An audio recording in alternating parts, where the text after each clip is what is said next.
So Chapter 13 is discussing something called the ultimate structure of matter. So this is a field called particle physics, and really underlying particle physics is asking the following. Is what you see what you get? It's a kind of common phrase that you see, and we wanna know if that's true or not. And we can think about that in terms of the library, and particularly what kinds of things make up a library.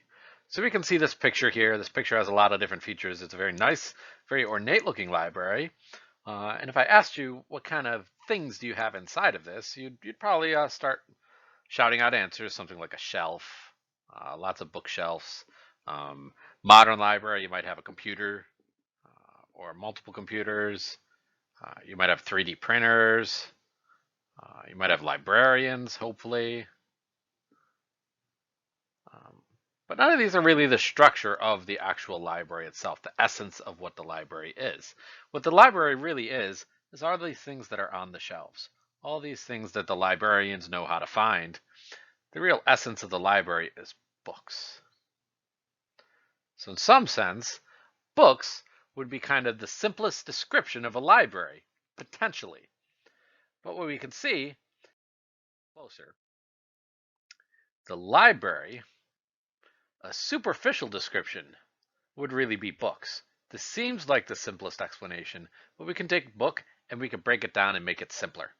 We can make it a little bit more basic. Library comprising books, and those books are actually made up of words.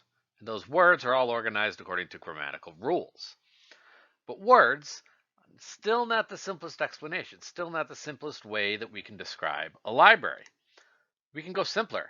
Words are made up of some ultimate description of letters. So maybe letters are the simplest way that we can describe what a library is. Library is a combination of a bunch of letters. And those letters can be organized in billions of different ways to give you whatever kind of book you want. Okay, so that's process that we followed just there. It's kind of taking something that's complex like a library and make it into something simple. It has a name. The name of that process is reductionism. And reductionism is trying to break things down into their simplest possible component. So we want to make things very, very simple, very easy, very basic. But the nice thing about simplicity is we can take that simplicity and we can build it into something complex, something like cooking, where we can take eggs, which is a pretty simple ingredient. We can take flour, we can take sugar, we can take butter, and we can take chocolate. And we can combine all of those ingredients and we could make cookies. So what I recommend you do right now, take a break, go out, go buy all these things and make yourself some chocolate chip cookies. So how does this work in physics? We're doing the same thing in physics where we're trying to break down matter and figure out what everything's made out of. Now, the fundamental building blocks we've talked about already are things called atoms. And atoms were the smallest thing for a long time. The smallest piece of matter were atoms. In fact, atom is Greek for being indivisible. What we learned in the 1900s that atoms can actually be split apart. We can separate them. It's a process called fission. We use it for our nuclear power. And we can take atoms and we see that they're made up of protons and neutrons. And combined, these protons and neutrons, they land inside of a structure we call the nucleus. And these protons and neutrons, we give them another name, these kind of nuclear particles. They're also known as something called a hadron. And then we also found electrons. Electrons have another name. They're a class of kind of particle called a lepton. And all this was discovered in the early 1900s by guys like Einstein, Bohr, Rutherford, and Thomson. Now today we've learned something else. We've learned that elementary particles can be even smaller. We can go smaller than these hadrons. So smaller than a hadron are these things called quarks. We have quarks, we have leptons, and we have hadrons.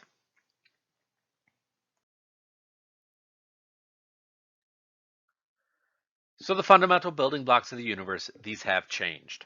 We started off with something like molecules and atoms, and those would kind of be understood by older kinds of um, scientists, guys like John Dalton. If you remember, he was the father of modern atomic theory. And then we started discovering things are smaller than atoms. We have the things like the nucleus and things like the neutron and or the proton, which are also called hadrons.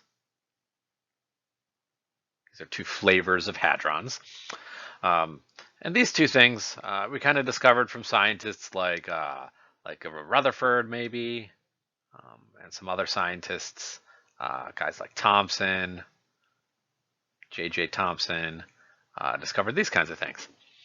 And then what we're learning about now is that we can take protons and neutrons and we can actually break them up. We can make them smaller, which gets us to these things called quarks. Currently, we think that quarks, actually the quarks are the smallest particle that we've been able to find. Okay, so we know that quarks exist. Now, there are some interesting theories, and since we're getting into kind of more modern physics, so this is stuff that we've just kind of started discovering in the last 100 years or so, there's room for growth, room for new knowledge. So quarks are possibly able to be broken down even smaller into something a bit like this. If you recognize these are these little things. They were popular a few years ago. They're called silly bands. These are kind of little elastic bands, and you can make little shapes out of them, and they're kind of fun and funky, and kids used to wear them on their wrists and stuff. And each one of these has a different shape. So we think that quarks are made up of tiny little things called strings. And each of these strings exists in kind of a different shape, kind of like each of these silly bands is a different shape. And these silly bands, or these strings, they all shake at different frequencies, at different rates, to give us different characteristics that go into making up your different quarks. So this is the essence of particle physics and what we really need to talk about and learn about today. So how did we discover all of this stuff?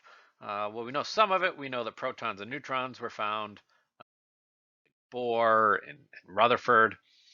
But how did we know that there were these particles, these things even floating around out there? Well, we start with these objects called cosmic rays. Cosmic rays are exactly what they sound like. These are rays of energy, rays of radiation that come from stars. They come from the cosmos. They come from a cosmic source. And we know that anything that exists out there has some kind of energy.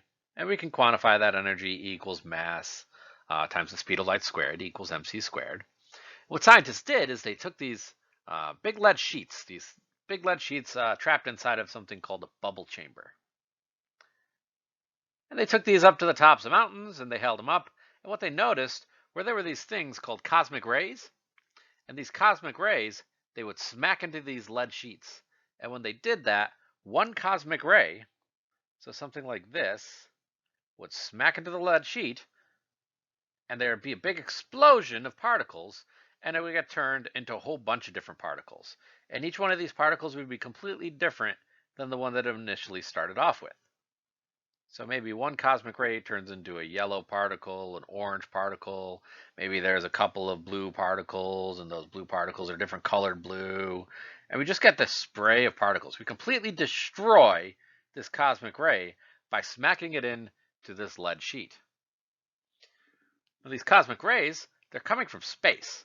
So one of the issues that we ran into is scientists, they didn't want to wait for these cosmic rays. We wanted to figure out a way that we could recreate these in a lab. So we kind of do some experiments and we could figure out, okay, why does this cosmic ray, one of them, turn into all of these variety of little particles? And these other particles that pop out, these other colored particles, what are they even? We didn't even have any idea. What are these guys? So we needed ways to figure this out. We needed ways to understand it. So that's where things called particle accelerators came into play. So as it says up here, astronomers, physicists, they were just really, really impatient nerds. So we didn't want to wait for cosmic rays that we couldn't predict where they'd be. We wanted to be able to control them. So we started building these things called particle accelerators. Right? So particle accelerator is a way that we can kind of make artificial cosmic rays. Some of the first ones were made by a guy named Ernest O. Lawrence, who came up with something called a cyclotron. So what this is, it's kind of like the teacup ride at Disney World. If you've ever been on the teacups, what you do, there's a little handle right there in the middle, and it's got a little circle on it. And you can spin that little circle and make the teacup go faster and faster and faster, and it just spins around in nice little circles. This is a great ride. It's lots of fun. It's my mom's favorite to go on at Disney World. And it's great for kids, too, because you can take your parents on it, and you can make it rotate it around until you cause your mom and dad to vomit. So it's lots of fun. And what you do in the cyclotron is you do kind of the same thing with particles. You put them inside of kind of a little teacup, not really a literal teacup, but you put it in a little circle and you spin it around. And as you make it spin around, you make it go faster and faster and faster and faster and faster until you're spinning these particles around. And then you take another particle and you put it on in your little particle accelerator as well, except you make it spin the opposite direction and you make it go faster and faster and faster and faster and faster and faster and faster. And then eventually you bring these particle beams into play with each other. So you have one going one direction, and then maybe your green particle is spinning around and it's going the opposite direction, and they smack into each other. So when they smack into each other, boom, we're going to create a big explosion, and we're going to create a whole bunch of new particles, maybe some yellow, maybe some blues, and we're going to artificially create these, and we can control that inside of a lab. So then we've got our cosmic rays, but we can make them however and wherever we want. And there's a fancier version of a cyclotron called a synchrotron. And the synchrotron works very much like this cyclotron, except it uses magnetic fields and electric fields to actually control the speeds. So what you basically do here is you have a charged particle, something like maybe a proton, sitting right here, and I want that proton to move forward. So what I could do is I can turn on a magnet, maybe a magnet right here, North Pole and the South Pole. Remember, all magnets have fields, and that particle is going to respond to that magnetic field because it responds to electricity, and electricity makes magnetism. We know all of this from past classes, and this is going to move forward. But then it'll kind of stop unless I'm very fancy and I synchronize my magnets. So that's where this word synchrotron comes in, the sync. And I turn off this black magnet, and then I turn on a magnet that's right next to that. So then this proton is going to be attracted to the next magnet. And then I turn off that magnet and turn on another one. So the proton is going to keep going. And I can sync up these electric and magnetic fields. And if I make them strong enough, then I can make these particles go really, really, really fast. In fact, we can go close to the speed of light. So that means we're getting lots of energy out of these guys. So that's how the synchrotron works.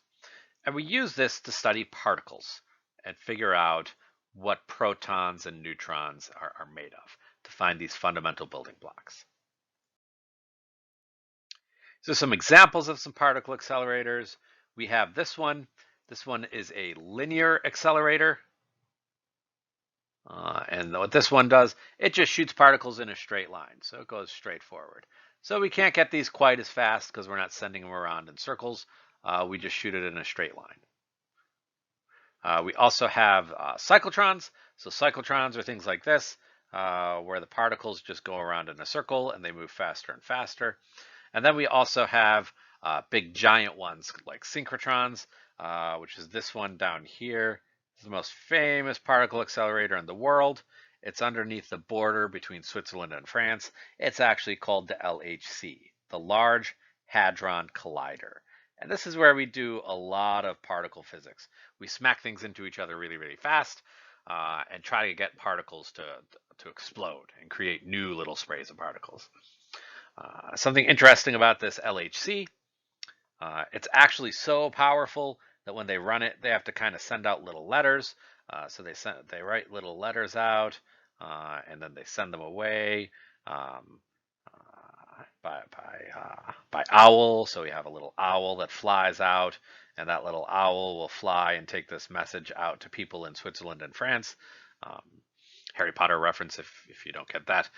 But they'll send mail out, they'll send notices out. We're going to run this LHC, and you're going to get some dimming in your electricity because this thing is so powerful and takes up that much electricity. So here's a point where you should kind of take a little break. So you've listened to me rant on and on for about 15 minutes.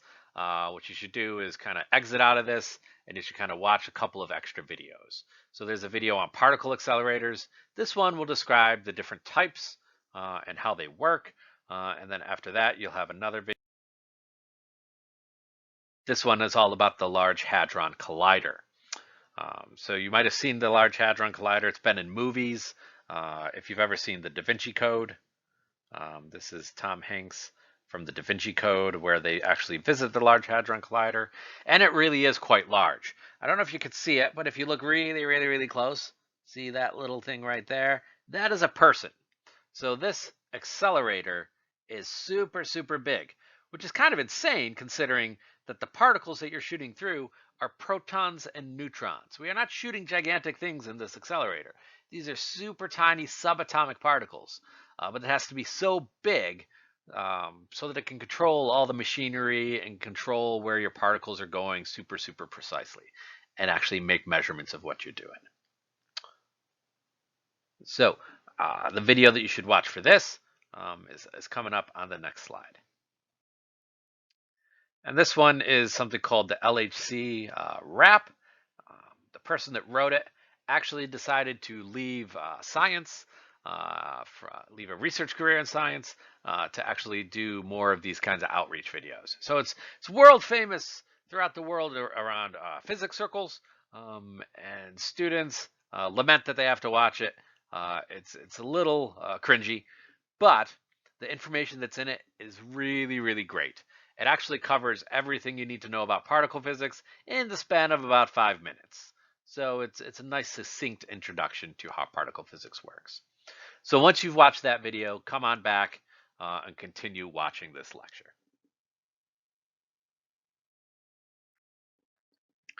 So what we've gotten to now is an understanding of basically all matter and everything that exists. We can build everything that exists out of these basic components. We have things called leptons. Leptons are made up of kind of two classes of objects.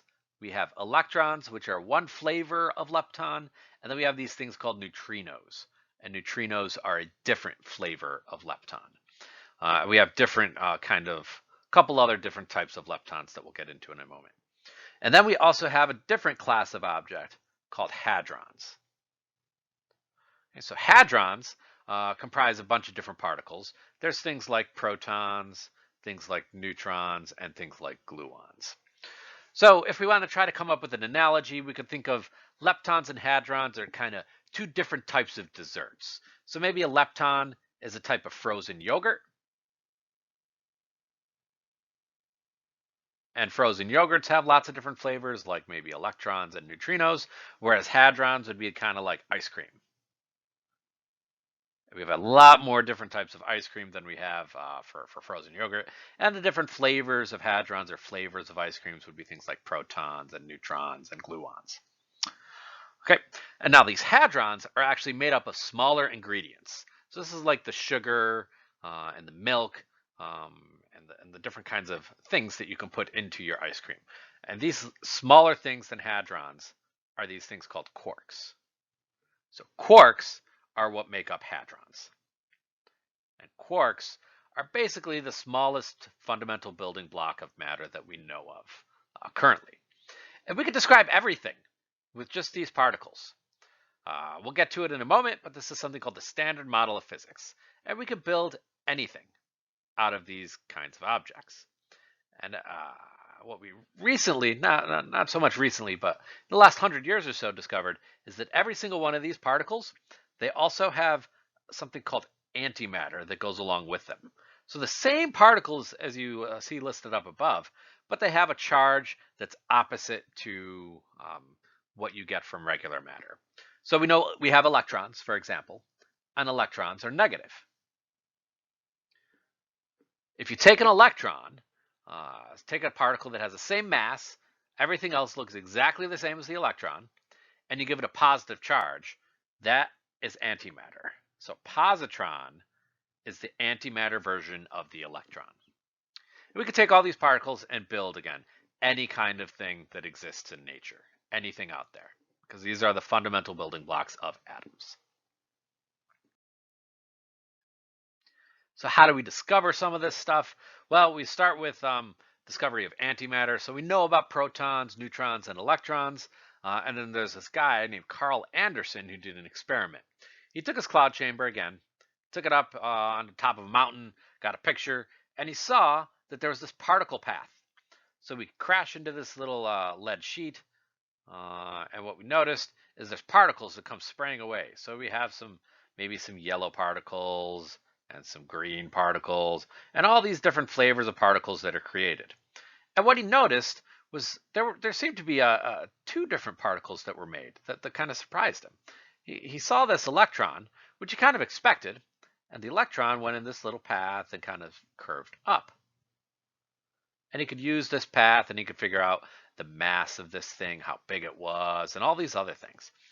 Okay, so the confusing thing, the strange things that he found was that there was another particle that actually went down. So there was some physics going on here. But that particle that went down, he measured the mass of it, and the mass was the same as the mass of the electron. So these two masses, they're equal to each other. But the particle went down, so it had an opposite charge. This was a positive electron. It's a very strange discovery. Nobody expected it, and that came to be called antimatter, a particle that is the negative version of the normal one that we're used to seeing in nature and used to measuring. Okay. So that's antimatter. So the really important thing to get out of all this, though, is that we can build up hadrons out of fundamental pieces, things called quarks. And quarks are the smallest fundamental building block of hadrons. So protons are made out of quarks. Hadrons are made out of quarks. These are objects. These are kind of little particles, subatomic, very, very small particles that have charges that are fractions of an electron charge. And we know, at least we think we know, that there are only 6 different kinds of quarks that exist out there. So we have quarks that can build up hadrons, and then we also have leptons. And leptons are, we still think, fundamental, and we don't get smaller than leptons. We can't make leptons out of something else. And there are 6 kinds of these. These are things that are outside of the nucleus, things like electrons, and we'll go over the other different types of leptons in a moment. So what you should do now, take another break. It's been another about 10 minutes. Take a breather and go watch this little video about the discovery of quarks. Watch that and then come on back to get some of the sordid history that nobody else will tell you.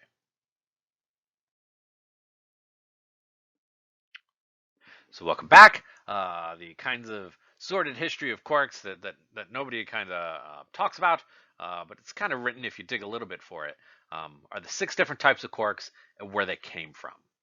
So we have all these different ones. There's the down quark, the up quark, the charm, the strange, the bottom, and the top. So these are the 6 different types. And we found 2 of these relatively early on. We found the up and down quarks. So we gave them these good names because they seemed good, kind of easy to understand and easy to recognize that they're kind of opposites of each other a little bit.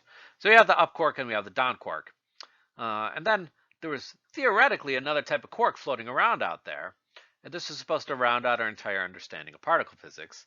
So they found this and they were a little bit whimsical, trying to have a little bit of fun with their naming, and they called this one the charmed quark. So it was kind of considered to be the charmed one. So it was supposed to be the particle that would completely wrap up all the particle physics. And then sure enough, once they found the charm one, they found another one that they weren't expecting. It was a very strange particle that they didn't think they would see. So they called this one the strange quark. After they find these 4 quarks, they think the method of their kind of picture particle physics is complete. But hey, nope, maybe there's some more out there. And they kind of thought, oh, this must be one more out there that's going to wrap everything up. And they called this one not the bottom quark originally. They called it the beauty quark because they thought it was beautiful, that it was going to wrap up particle physics and make it a nice, tidy little picture of these 5 little fundamental particles. But then, to throw a wrench into their mix, there was one last particle found, one last quark found, and the kind of fun physicists got together and they said, okay, we're going to call this the truth quark. This is the truth about how everything works, and it is the final nail in the coffin for what kinds of quarks are out there. So this were the 6 quarks that we had in nature, and along came physicists that wanted to be boring, and they kind of got rid of beauty and they got rid of truth and renamed them top and bottom. But we'll accept either version on something like an exam. And keep in mind, on exams, if I mention tables in lecture, those tables are likely to appear, or information from those tables is likely to appear on an exam. So you should be ready for that. So these are all the quarks that exist out there. When we're thinking about quarks, a strange thing about them is we've never actually found individual quarks. We don't find an up quark or a down quark or a charm or a strange or a top or a bottom completely isolated and alone. They only exist in groups. These quarks would not survive the coronavirus. They are not good at social isolation. They have to be together. So these quarks, these elementary particles, they're all already trapped inside of other particles. We can't split them up, and we can only see their influence when they crash into other particles. So we take something and we crash it together in the particle accelerator, and we create all those different sprays of particles. So we have one particle come in, crashes into our little sheet, and that gets turned into a spray of, we have the orange particle, yellow particle, couple different blue color particles. All these different particles that are created give us information on what they were made up of, and that's where we can see the influence of these quarks. We can see that they exist. So, get a little bit more information about that. You can watch this quick video about particle collisions. Nice little break, so only about 2 minutes, and they'll explain to you that these particle collisions are very strange. You see 2 protons collide, and the stuff you get out is unlike anything else that you would expect. It's kind of like if 2 cars crash into each other, and then you come back and you look at what gets thrown out of the crash, and you have maybe a kitchen sink and a refrigerator that results from these 2 cars that crash into each other. It's very strange, but this video will describe it a little bit better. So come on back after you've watched that. Now, all these particles, they all interact with each other, and there have to be ways for them to interact. And the way that these particles interact are through things called gauge particles or exchange particles. And these gauge particles, they have another name. They're kind of called the fundamental forces. And there are 4 of them that exist out there. Your book has a relatively good explanation of this, so you should read that.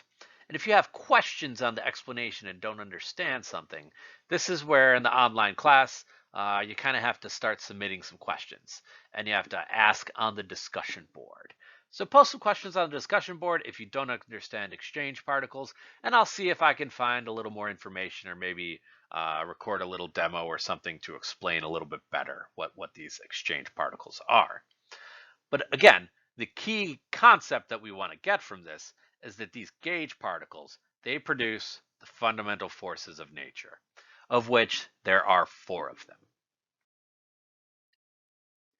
In order of their strength, we have the strongest force in nature. That is the strong force. And we've talked about this a little bit. This is why the nucleus doesn't fly apart. If you remember, the nucleus is made up of all protons, so it's all positive charges. And you'd expect the positive charges don't like other positive charges, and they want to get away from each other. They don't, because the strong force holds them together. And the particle that we call the exchange particle that makes the strong force work, we give it a name. It's kind of the glue that holds the nucleus together. We call it a gluon. The second strongest force that exists out there, that's going to be the electromagnetic force. This is what's responsible for radiation, it's responsible for light, and the particle that makes this work, we already know the particle of light, that's called a photon. Next strongest exchange particle is called the weak force. The weak force is responsible for beta decay, and this is what we get in radiation. We talked about this in terms of nuclear power plants. And the particle that makes this work is kind of a little more obscure. It's called the W and the Z boson. And then finally, we have the gravitational force. And this force is actually the weakest force of them all. If you go back and watch the LHC video, or just scrub through it and look at the subtitles, you'll notice that at one point she says gravity is weaker than weak. This is why this rap is so clever. There's all sorts of little things that are kind of hidden in there if you really know the physics of it. Gravity is weaker than weak. She meant that quite literally. The weak force is actually not the weakest force. Gravity is weaker than that. And we'll tell you maybe a theoretical reason for that a little bit later. Gravity, we know what this is. This is when you fall. This is what's responsible for making you fall down.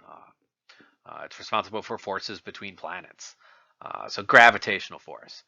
Now, gravitational force, we have a particle that's responsible for this. We've called it a graviton. The strange thing about this graviton is we've never actually found it. All these other ones, these other forces, the gluon, check, we know that. The photon, the particle for the electromagnetic force, we know that. That exists, we've seen it. The W and Z bosons, yeah, we've measured those. When we get to the graviton, well, that's when we take some caution. That's when we pause. Graviton, we have never actually measured. Okay, and we'll talk about why that might be true in just a couple more minutes. So this is basically our standard model of physics. This is everything that exists. We have 6 quarks. The 6 quarks comprise the up quark, the down quark, the charm quark, the strange quark, and then the top or truth quark and the beauty quark. So 6 of those quarks. We also have leptons, and we have 6 leptons. We have the electron, which we've already talked about, and we have neutrinos. So the electron actually has a neutrino that comes along with it called the electron neutrino. We also have 2 other types of leptons. We have the muon, and the muon has its own little neutrino buddy called the muon neutrino. And then last of all, we have the tau particle, and it has its own neutrino, the tau neutrino. And all these little particles, these quarks and these leptons, they interact with each other through the 4 fundamental forces, which we have the photon, which is the electromagnetic force. We have the W and Z bosons, which are the weak force. And then we have the gluon, which is the strong force. We might notice that there's something missing, the last force that we have. So we need to kind of fill that in a little bit.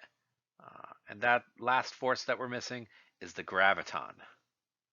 And the reason this isn't now included in the standard model is because this is still theoretical. And again, this is responsible for the gravitational force.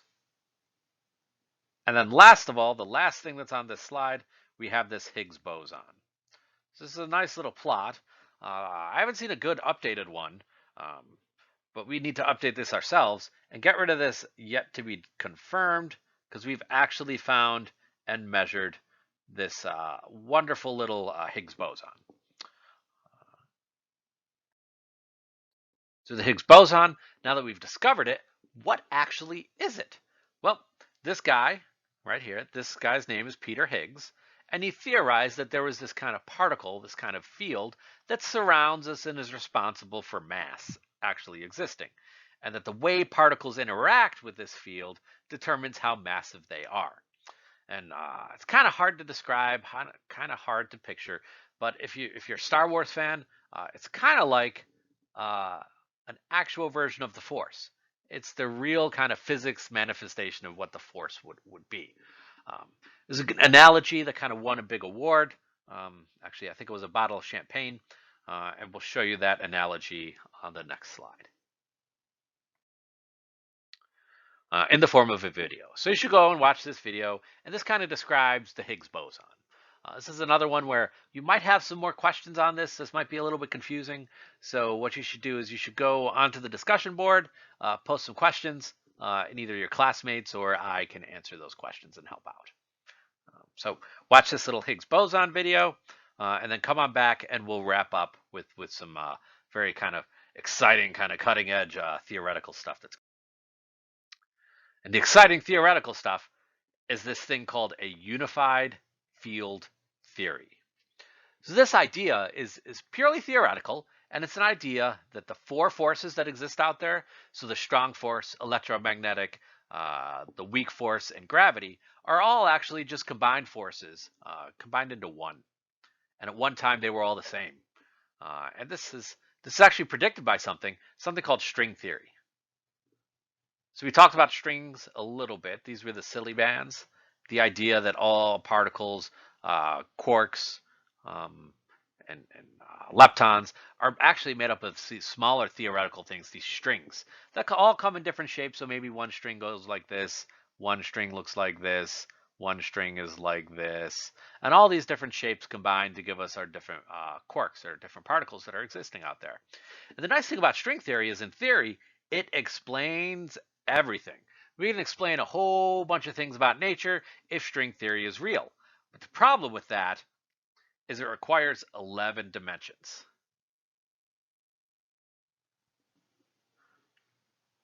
Now, that some people say that's a problem, but it actually might be a little bit of a solution. So this is another thing that was discussed in the Large Hadron Collider RAP, but they mention, why is gravity weaker than weak? Why is it the weakest force? That's crazy. The force is literally called the weak force. Why is it not the weakest? Well, the idea is that you have these things called gravitons. Again, these are theoretical. And gravitons are ridiculously small, like super tiny. Smallest thing you could imagine. And these gravitons, they are so small that they leak into these other dimensions. They leak into these other 11 dimensions. So a piece of a graviton, some of the gravitons that should be floating around on Earth, kind of in our kind of dimension, leak into these other dimensions. And because of that, the gravitational strength in our dimension is weakened. That's why gravity might be potentially weaker than weak. It leaks into these other dimensions. That's kind of crazy. The tricky part with string theory is that there's no way to do some experiments to verify that it's true or false. So we currently have to leave it as a theory, and it doesn't kind of have as much sound science behind it. Currently, string theory is really much more math, theoretical math. So until we can find some experiments that prove string theory is real, it'll have to just stay a theory for now, rather than something that's proven. So that is Chapter 13. If you have questions, post them to discussion board, or you can email them to me separately if you'd rather not post to discussion board.